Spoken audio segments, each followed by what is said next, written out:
BBMP ವ್ಯಾಪ್ತಿಗೆ ಒಳ ಸೇರ್ಪಡೆಯಾದ 110 ಗ್ರಾಮಗಳಿಗೆ ಶುದ್ಧ ಕುಡಿಯುವ ನೀರಿನ ಸೌಲಭ್ಯವನ್ನು ಒದಗಿಸುವ ಯೋಜನೆಯ 2ನೇ ಹಂತವನ್ನು 200 ಕೋಟಿ ರುಗಳ ಮೊತ್ತದಲ್ಲಿ ಪ್ರಾರಂಭಿಸಲಾಗುವುದು.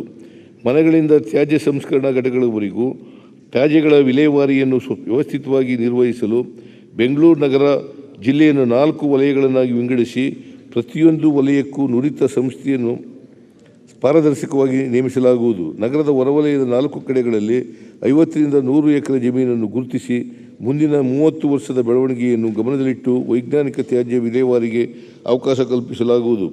BBMPಯ ಅರಣ್ಯ, ಕೆರೆ ಮತ್ತು ತೋಟಗಾರಿಕೆ ವಿಭಾಗವನ್ನು ಅರಣ್ಯ, ಪರಿಸರ ಮತ್ತು ಹವಾಮಾನ ಬದಲಾವಣೆ ನಿರ್ವಹಣಾ ವಿಭಾಗ ಎಂದು ನಾಮಕರಣ ಮಾಡಿ ಕಾರ್ಯವ್ಯಾಪ್ತಿಯನ್ನು ವಿಸ್ತರಿಸಲಾಗಿದೆ.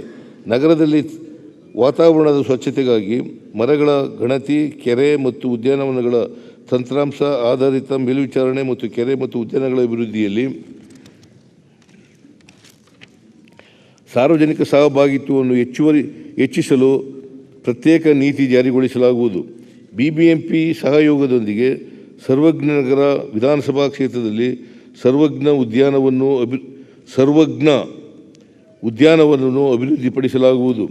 ಬೆಂಗಳೂರು ಹಾಗೂ 10 ಮಹಾನಗರ ಪಾಲಿಕೆಗಳಲ್ಲಿ ವಾಣಿಜ್ಯ ಮತ್ತು ವ್ಯಾಪಾರದ ದೃಷ್ಟಿಯಿಂದ ರಾತ್ರಿಯ ವೇಳೆ ವ್ಯಾಪಾರ ವಹಿವಾಟಿನ ಮೇಲಿನ ನಿರ್ಬಂಧವನ್ನು ಬೆಳಗಿನ ಜಾವ 1 ಗಂಟೆಯವರೆಗೆ 1 AM ವಿಸ್ತರಿಸಲಾಗುವುದು.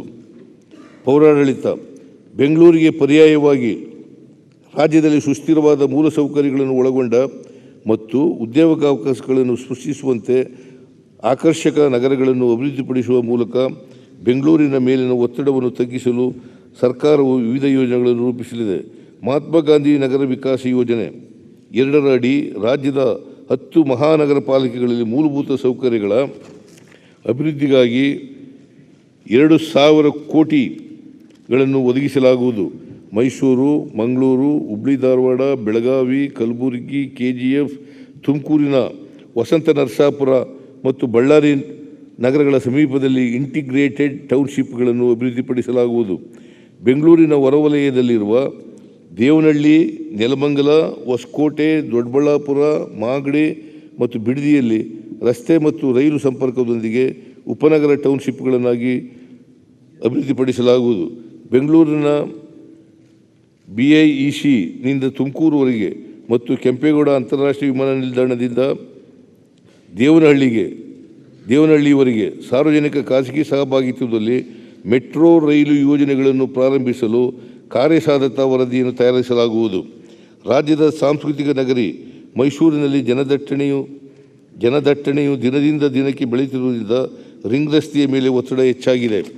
ಈ ಹಿನ್ನೆಲೆಯಲ್ಲಿ ಮೈಸೂರು ನಗರಕ್ಕೆ ಪೆರಿಫೆರಲ್ ರಿಂಗ್ ರಸ್ತೆಯನ್ನು PPP ಅಥವಾ ಟೌನ್ ಪ್ಲಾನಿಂಗ್ ಮಾದರಿಯಲ್ಲಿ ನಿರ್ಮಿಸಲು ಕಾರ್ಯಸಾಧ್ಯತಾ ವರದಿಯನ್ನು ತಯಾರಿಸಲಾಗುವುದು.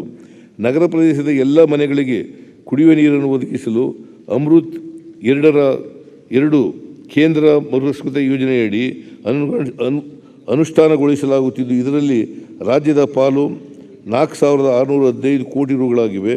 ಕಳೆದ ವರ್ಷ ಈ ಉದ್ದೇಶಕ್ಕಾಗಿ ನಾವು 320 ಕೋಟಿ ರು ಅನುದಾನ ಒದಗಿಸಿದ್ದು, ಈ ವರ್ಷ 200 ಕೋಟಿ ರು ಒದಗಿಸಿ 7.5 ಲಕ್ಷ ಮನೆಗಳಿಗೆ ನಲ್ಲಿ ಸಂಪರ್ಕದ ಮೂಲಕ ಕುಡಿಯುವ ನೀರನ್ನು ಒದಗಿಸುವ ಗುರಿ ಹೊಂದಿದ್ದೇವೆ.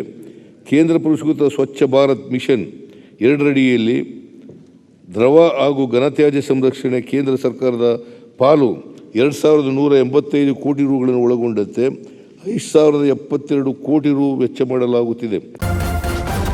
ನ್ಯೂಸ್ ಫಸ್ಟ್ ನಿರ್ಭೀತಿಯಿಂದ ನಿಮ್ಮ ಪರವಾಗಿ.